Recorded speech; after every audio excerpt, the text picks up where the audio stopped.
Imagine fleeing for your life. The ground shaking beneath you, fire raining from the sky, your home, your city, everything you've ever known turning to ash. And then, in one fatal moment, you turn back. And everything changes, forever. This is the chilling story of Lot's wife, the woman who looked back. A tale of disobedience, loss, and the ultimate price of longing for the past. Stay with me to the end, because this story holds a powerful lesson that still speaks to us today. Let's dive in. The desert wind howled through the valleys, carrying dust over the worn sandals of a traveling caravan. Lot, nephew of the great Abraham, walked alongside his wife Edith, their daughters trailing behind. They had journeyed far, from the green pastures of Bethel to the arid lands beyond the Jordan. But now, before them, the mighty city of Sodom loomed, a city unlike any other. Lot, a man of faith but also of ambition, studied the walls of Sodom with a careful eye. The city was wealthy, known for its abundance, trade, and pleasures. It was also known for its wickedness. Tales of its indulgence had reached the ears of Abraham, who had warned his nephew, "Do not be unequally yoked with the wicked Lot. Choose wisely." But Lot had chosen. The lands around Sodom were lush, green, and filled with life. To a shepherd and a man of business, prosperity was a sign of blessing, was it not? And so Lot had moved his family into Sodom's gates. Edith, his wife, had not been convinced. "This city reeks of sin, Lot," she whispered as they entered the streets. "Why must we live among them? Because here our daughters will find husbands. Here we will not live as nomads but as people of influence." Lot kissed her forehead, trying to soothe her fears. "We are not like them. We will remain righteous." Yet, as they passed through the city, Edith could not ignore the sights around her.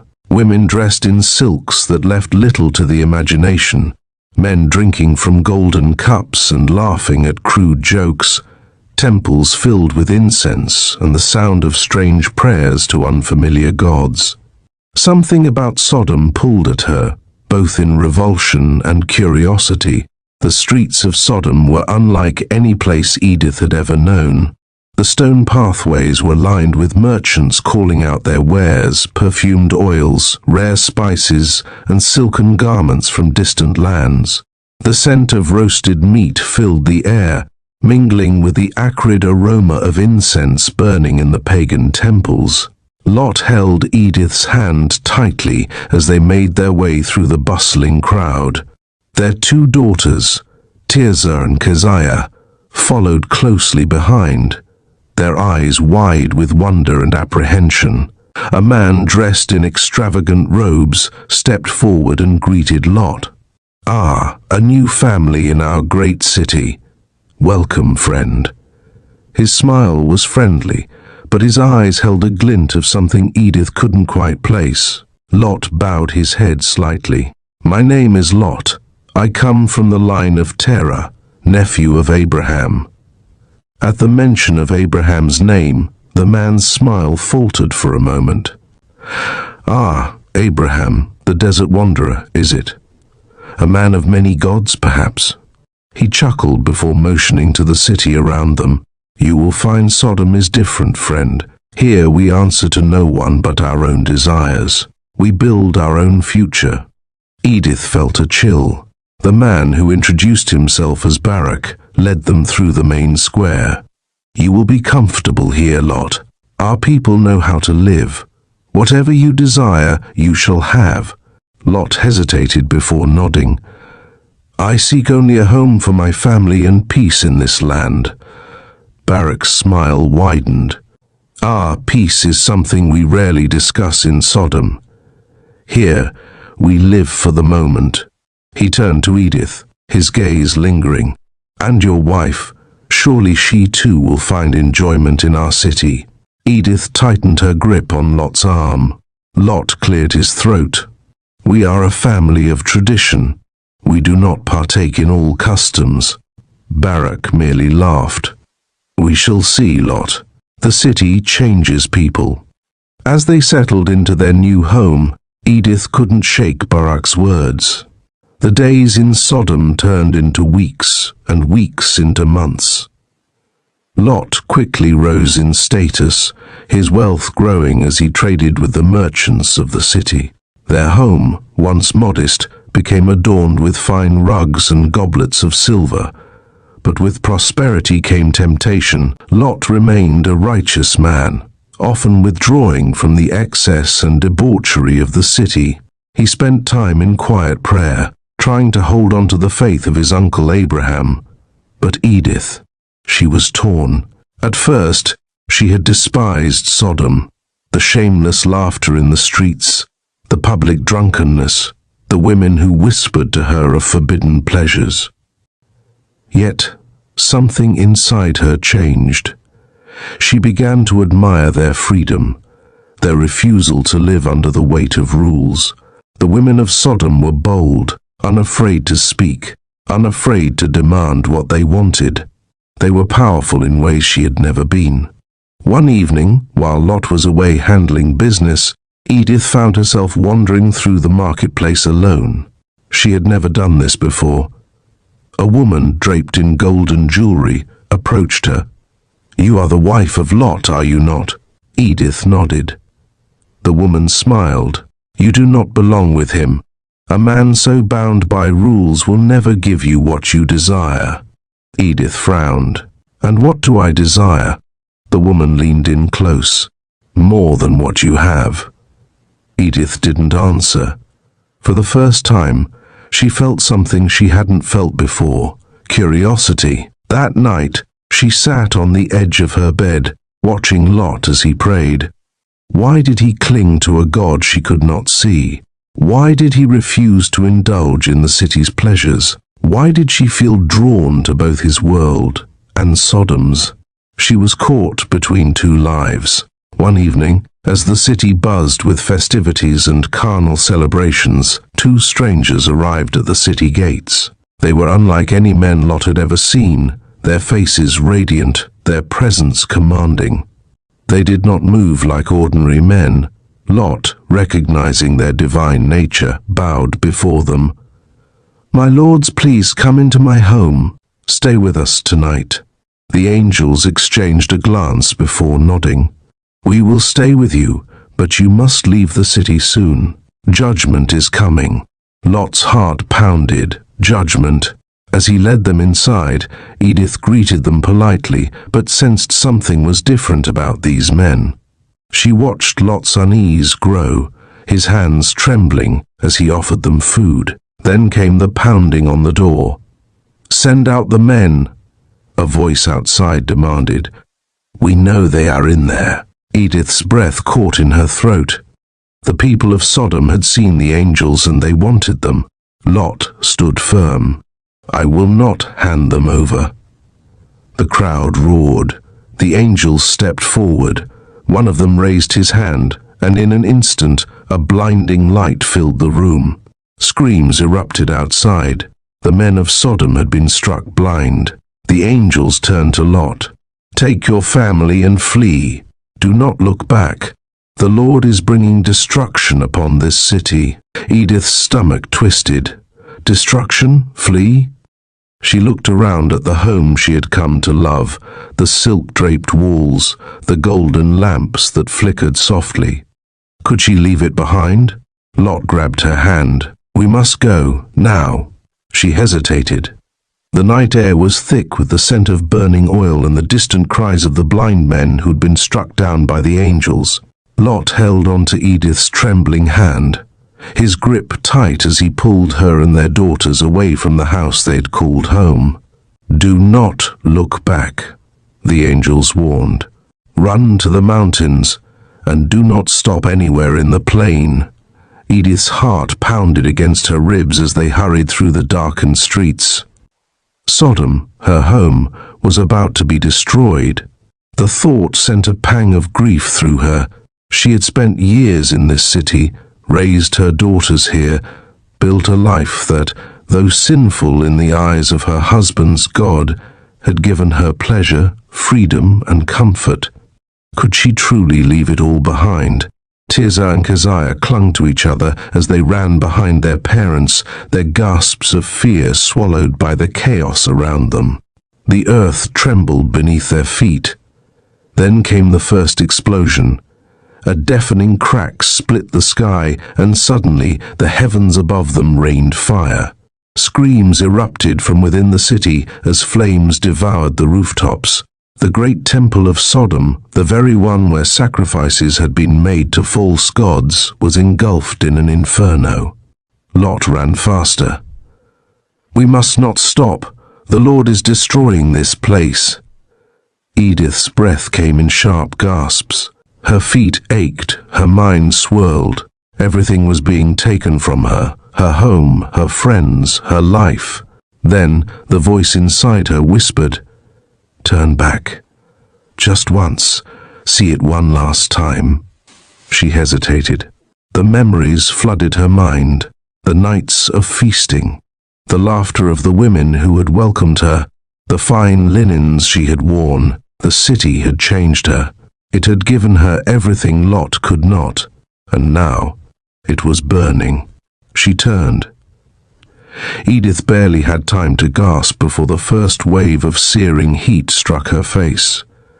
The air around her thickened, swirling with embers as the crackling of fire echoed from behind. She wanted to scream, to call out to Lot, to take back her mistake, but it was too late. A deep, unnatural force gripped her body, unlike anything she had ever felt before. It wasn't fire consuming her, nor water drowning her. It was something else, something ancient, something divine. She felt her legs stiffen, her feet planting themselves firmly into the rocky ground, as if unseen hands had anchored her there. No, this cannot be. She tried to move her arms, to force herself forward, but her body would not obey. Her muscles had turned to stone, or something worse, something granular, fragile, and dry. A terrible cracking noise filled her ears. She was still breathing, still aware, but something was happening beneath her skin. Her veins, once pulsing with life, grew cold, brittle, and hardened. She blinked rapidly, but even that movement became a struggle. Her vision blurred as the salt, the very essence of the punishment overtaking her, began to crystallize in her tear ducts. Her tongue, once able to form words of defiance, of longing, of doubt, became dry, too dry to utter a final plea. Her lips parted, as if to whisper Lot's name one last time, but only silence escaped. Her chest tightened, and then the final transformation began. She felt it first in her fingertips, the way they crumbled slightly before reforming into something not of flesh, but of dust. Her arms, once soft and warm, became rigid pillars of white. The sensation crawled up her shoulders, then her throat, turning every inch of her into a monument of her own regret. Her eyes froze open. The final thing Edith saw was the burning ruins of Sodom, the place she had cherished, the city she had refused to leave behind. Her body, now an unmoving pillar, stood tall against the winds. The heat that had once seared her flesh now whistled around her, indifferent to her suffering. The last thought that passed through her fading consciousness was not of regret or sorrow, but of disbelief. How could this have happened? Then she was no more. Lot did not see the exact moment his wife perished, but he felt it. A strange, unnatural silence settled over the land, even as the fires of Sodom continued to rage behind them. Something in the air shifted, an absence, a void where she once had been. Lot stopped running. Tirzah and Keziah stumbled forward, out of breath, their feet sore from running over jagged rocks and uneven earth. "Father?" Tirzah gasped. "We must keep going." But Lot did not move. Something clawed at the back of his mind, an awful feeling, the sense of loss so overwhelming that it stole the very breath from his lungs. Then, out of instinct, he turned slightly, just enough to glance over his shoulder. And he saw it, a tall, pale pillar, standing rigid and lifeless near the path they had taken. Lot's breath caught in his throat. At first he did not understand. He squinted, confused, his mind rejecting what his eyes were telling him. But then, in the dim glow of the fiery destruction behind them, he saw the shape of the pillar more clearly. It was not just a random formation of rock or salt. It had arms, a face, a body. Edith, his wife. Lot's knees buckled. He nearly collapsed, the realization hitting him like a crushing weight. She had turned back. She had disobeyed. And now she was gone. Tirzah and Keziah followed their father's gaze, and when they saw their mother's fate, their cries tore through the night. "Mother!" Keziah shrieked, running toward the pillar. Lot reached out and grabbed her wrist before she could get too close. His grip was firm, almost bruising, but he did not loosen it. No, his voice was hoarse, raw with pain. "Do not touch her," Tirzah sobbed. We can't just leave her there." Lot closed his eyes for a long moment. He wanted to go to her. He wanted to fall at her feet and beg her to return. But she would never return. She was no longer Edith, the woman he had loved. She was a warning, a judgment, a monument of defiance. Lot clenched his fists and turned away. His voice was hollow when he spoke again. "We cannot stay here. We must go on." His daughters hesitated, their gazes lingering on the pale, lifeless form that had once been their mother. Then, without another word, they followed their father into the wilderness. Behind them, the pillar of salt stood unmoving, facing the ruins of Sodom forever. The journey into the mountains was slow and painful. They did not speak. The absence of Edith hung over them like a shadow. When they finally reached the safety of the caves, Lot collapsed against the rock, exhaustion overwhelming him. The events of the night replayed in his mind over and over. The angels, the destruction, the fire, Edith. Her name stuck in his throat, a lump he could not swallow. Lot had always considered himself a righteous man. He had chosen to leave his uncle Abraham's company to make a life of his own. He had tried to be faithful, even while living among sinners. But had he failed his wife? Should he have fought harder to pull her away from Sodom's grip? Should he have noticed her hesitation, the longing in her eyes before they fled? Lot buried his face in his hands. She had been his partner, his love, the mother of his children. And now she was a silent pillar of salt, a monument to what was lost. He would never hold her again, never hear her voice, never see her smile. Her body was gone, but her memory would haunt him forever. As the sun rose over the barren mountains, Lot and his daughters sat in silence, the weight of their loss pressing heavily upon them. The world they had known was gone, buried beneath fire and ash, wiped away by the judgment of God. But more than the destruction of Sodom, it was the absence of Edith that tormented them the most. She had turned back, a single moment of hesitation, a final glance at the city she had loved. And in that moment, she was taken. Now, she stood as a silent pillar of salt, forever gazing toward the ruins of Sodom, a monument to disobedience, regret, and longing. Lot never spoke of her again. His heart, once filled with love for his wife, grew hardened, just as she had hardened into salt. His daughters, too, carried the burden of her fate, a shadow that followed them long after they had settled in the mountains. The story of Lot's wife is a cautionary tale, a powerful reminder that when God calls us forward, we must never look back. For those who refuse to let go of the past may find themselves frozen in it forever. If you enjoyed this story and want to hear more powerful biblical tales, African folklore, and engaging storytelling, make sure to subscribe to the channel. Hit the like button, leave a comment, and don't forget to turn on notifications so you never miss an upload. Thank you for watching, and remember, when God calls you forward, don't look back. See you in the next video. Subscribe now.